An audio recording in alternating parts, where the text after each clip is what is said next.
Hi everyone, welcome to Add Your Voice. Now I want you to pay very close attention to this topic because it is very important.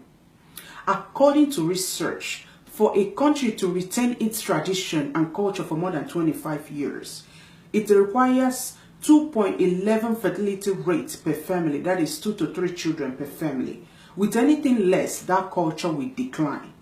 No culture has ever reversed itself at 1.9 fertility rate. If two set of parents each have one child, there are half as many children as parents. Now what that means is this: assuming your father had 4 children and you happen to be one of those 4 children, and your father's brother maybe had 3 to 5 children. Now you and your brother got married and maybe you had 2 children and your brother have 1 child. What does that do to population? It declines it. As a 2